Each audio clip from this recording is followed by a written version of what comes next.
everybody, happy Friday. So today, Stephanie and I are just going to give another update on some of the craziness going on when it comes to, let's see, energy, appliances, the climate. And I'm going to start out with basically the war on appliances. And we've talked in the past about how like the Biden administration has gone after gas stoves. And like a few weeks ago, what was it? Fans. I think it Ceiling was fans, fans. yeah. Yes, ceiling fans. Well, now it's refrigerators and air conditioners. So last Friday, the EPA announced two new actions targeting the use of hydrofluorocarbons or HFCs, which are basically chemicals that are commonly used in both refrigerators and air conditioners. And these new proposed regulations are going to restrict HFCs in 40 different types of imported and domestically produced foams, aerosols, refrigeration equipment, air conditioning, and heat pumps, because the Biden administration refers to these as, quote, planet warming chemicals. So this is all part of the Biden administration's initiative to reduce overall use of HFCs by 40% between 2024 and 2028. And so, of course, as with all energy efficient appliances, this translates into consumers having to spend more money and, more importantly, not having a choice in what they want to buy. So I read an article in the Daily Reporter that was talking about how the US Energy Information Administration statistics indicate that 90% of American households use air conditioning to cool their homes. And I'm sure that percentage is similar or probably even greater for refrigerators, because that's a common household appliance in most homes. So whatever your expensive appliances are now, I guess get ready to buy a new refrigerator and change out your air conditioning. That's crazy. Like I live in Florida and I need my air conditioner. Like literally need it. There will be mold everywhere without air conditioning here. You know what I was thinking about when you were talking is like, are they trying to switch all these appliances because they know that our grid can't handle the surge when they switch all these cars to electric? Well, I mean, my conspiracy theory brain is that it's like all about control, right? The more we can Mm-hmm. get on these energy efficient appliances that are all controlled electrically, that the government can then assume that control when they want to. Like Yeah. it's all part of the plan. That's how I see it. It Yep. has You're right. nothing to do with the climate. But speaking of the climate, I don't know if you saw this, Stephanie, but a couple weeks ago, New York City was hit with like this massive storm. I think it was September 29th. And I guess the city declared a state of emergency. Their restaurants and subways and apartment buildings in like Brooklyn and Manhattan were flooded. They had to ground flights. The airports were flooded. Apparently, a sea lion escaped from its enclosure at the Central Park Zoo because the water rose high enough that it was able to swim over the wall. And so, of course, and I'm wondering, like, what happened with all the migrants, like sleeping Right. on Sleeping on the like, streets. sleeping Yeah. on the streets and at the airport bus terminals? But I guess this storm is, of course, being blamed on climate change. So I Of read an course. article. Yeah, of course it is. So I read an article in The Guardian that reported, like, immediately after the storm, a group of scientists in Europe did this rapid attribution study. And the results of their study, they're claiming that the rain in New York City was 10 to 20% wetter than it would have been in the previous century. And that's because of human driven climate change. The rain is wetter. Like, does that even make sense? Oh, it No. doesn't matter because if the news says it, people will believe it, you know?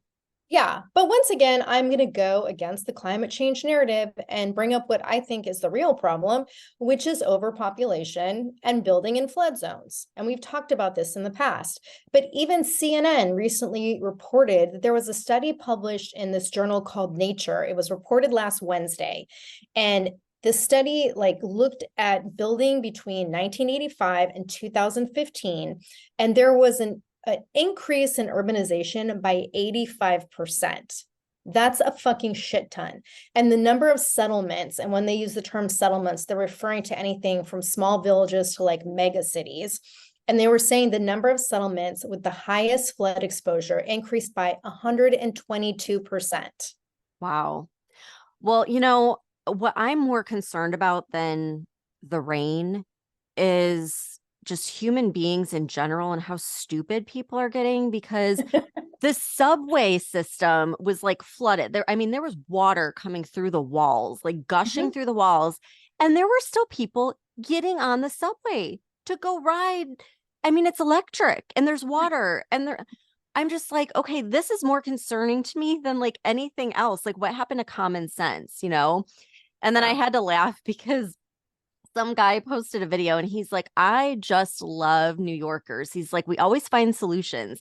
He said, I just ordered an Uber boat and he's going to come pick me up on the street, like get me to where I need to go. But no, like seriously, it's just crazy. And, them talking about like, okay, well, it's wetter than it would have been a century ago. It's like that's such a small amount of time in the grand scheme of things. So I still say like everything is cyclical, and these extremes, and I'm going to talk about this in a second, have nothing to do with us human beings, in my opinion, and the opinion of a lot of real scientists that are not just CNN paid people.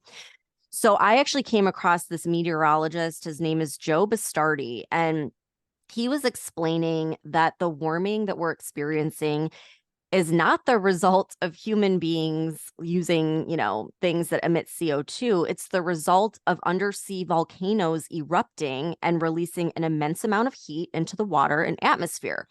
To me, that makes sense. That makes a lot of sense. And I know it's just like a small blip in the news world, but we have heard about these various volcanoes over the past few years, and I think one earlier this year. And he said the extreme weather events like the rain in New York are also not caused by humans, but instead they're caused by El Nino. And if you look at the patterns, the last two times we had El Nino, and then again this year we have it, you see these same extreme cycles play out where there are big storms, there's a ton of rain, and then they're followed by an intense cooling period. So he's saying we're going to see a very cold winter this year, followed by probably very devastating hurricanes next year, not because of what humans are doing, it's because of El Nino. And he like went on to play devil's advocate, and he's like, all right, let's just assume that these were in fact caused by CO2 emissions. He's like, the United States has enough foliage to completely get rid of all CO2 emissions that humans create. And he said that we have 229 billion trees in the United States, and CO2 emissions is 11.3 trillion, which he said is able to be absorbed by all of those trees that we currently have. And this guy's like an environmentalist. I mean, he's very much for helping the planet. And he goes and he talks to lawmakers about real solutions. And he made the point that every single lawmaker that he's talked about, they don't know like even the basic facts. They don't know how many trees we have. They have no idea how much CO2 is in our environment, how much is taken in by the trees, how much is emitted every year. They're clueless about like these basic facts. And I know we've talked about that before. And it just goes to show like it's not about saving the planet. This whole agenda is really about two things. One is about funding the elitist investments. They're all invested in these various companies that are producing electric. And then the other is about control, like you were saying, Tara. And he said if we truly want to help the environment, the solution is plant more trees, use nuclear power, and then use carbon capture combustor, which is something available to all these different companies, but no one knows about it and no one's talking about it. So apparently, like CO2 doesn't even have to be released due to this new technology, but no one's even talking about it. Why? Because that would go against this narrative and they wouldn't be able to take things away from us and have more control if we had real solutions like this.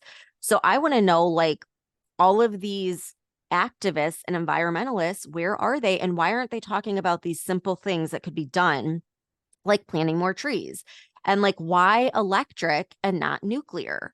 Why are they so against nuclear? And, again, it's because all of the people in charge are invested heavily in electric. That's the reason.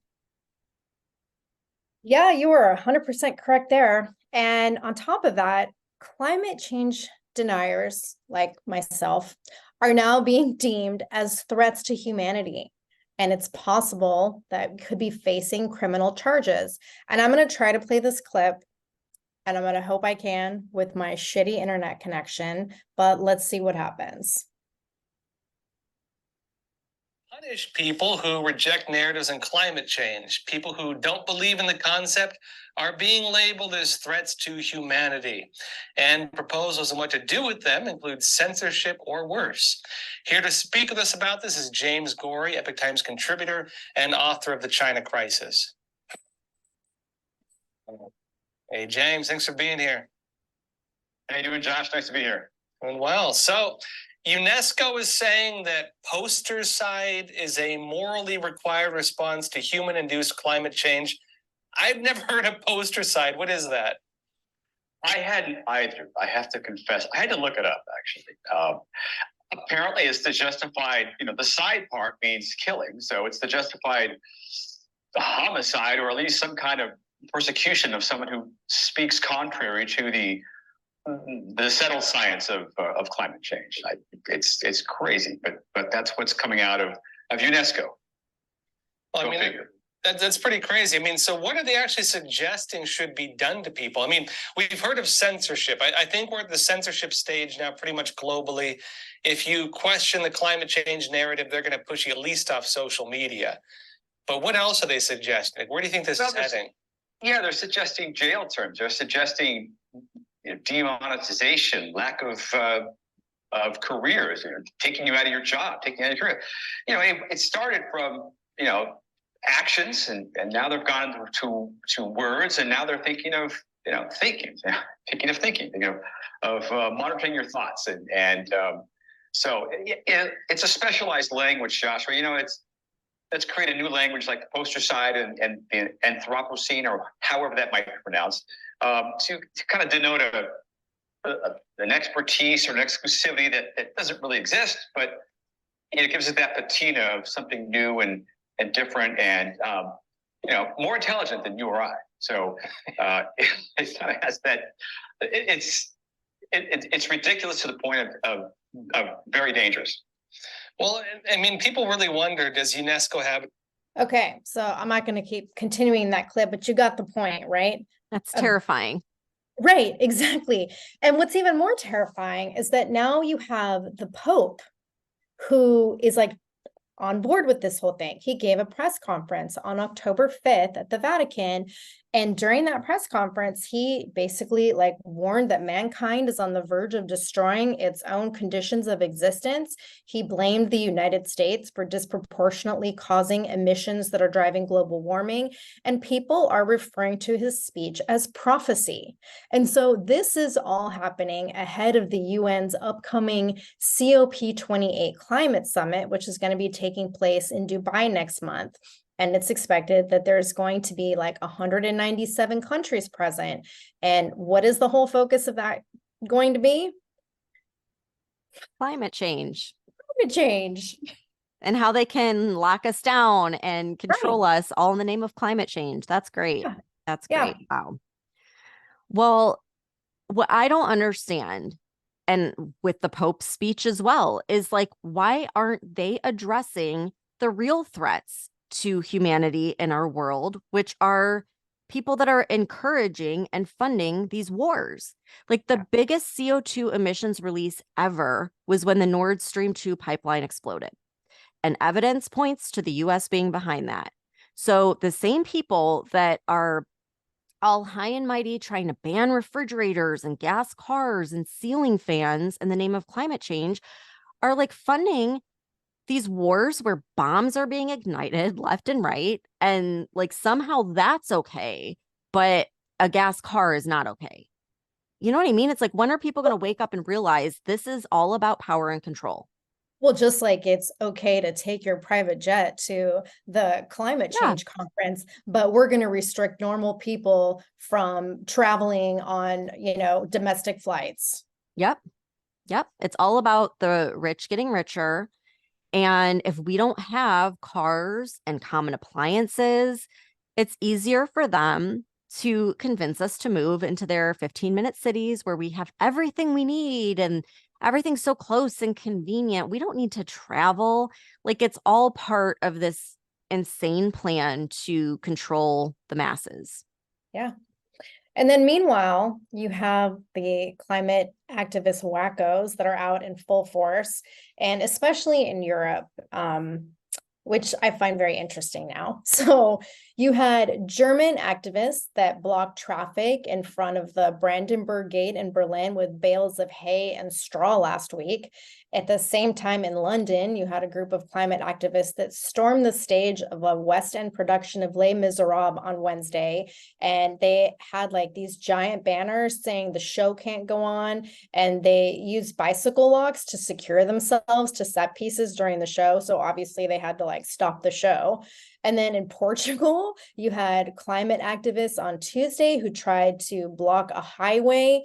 And with this one, there's actually some pretty awesome video clips because the motorists were pissed off. And so you could see them in these clips. They get out of their cars and they are literally dragging protesters off the road. They're tearing down their banners and they are like unceremoniously just like dump them on the side of the road and then get back in their cars and drive away. Oh, good for them. Like, that's the kind of stuff we need to start doing here in the United States, really everywhere. It's like, why are we going along with this? Stand up to the nonsense and complete absurdity. And, you know, if those activists would have spent their time and energy planting trees, they could have actually made a difference. But like, what is stopping a play or a production like going to do? I mean, it's so stupid. I don't get it. I don't get anything these people do. No. Meanwhile, would I you- still want to know if they had to get their hands amputated when I they was gonna say, yeah, I was Okay. gonna say, like, why would you injure yourself by gluing your hand to asphalt? I mean, it just shows like there's no, again, like no common sense. No. And I guarantee if you asked any one of them, like, okay, so what are the CO2 emissions? What's normal? What's not? Like, they would not know the basics because Yeah. there's no sense behind it. They're just, you know, they're just crazy. That's my take on it. Maybe we're the crazy ones, Tara. Maybe we're going to end up getting arrested and thrown in jail for questioning the climate change narrative. I But constantly, I feel like I'm the crazy one when I read all this shit and that like people think it's normal. And when you look at like kids who have mental problems because of their fear of climate change, like, am I the crazy one? You know?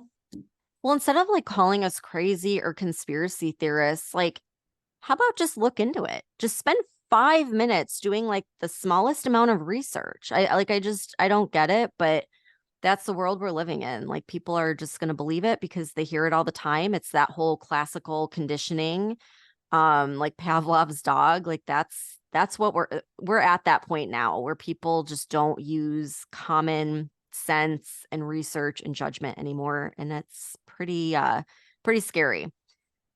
Yep. But it's also kind of funny. So, all right. Well, that's our update on the climate. My gosh, we have like an update every week because it just keeps getting more insane. But we'll keep everyone posted. Thank you so much for tuning in, and we'll see you back here next week.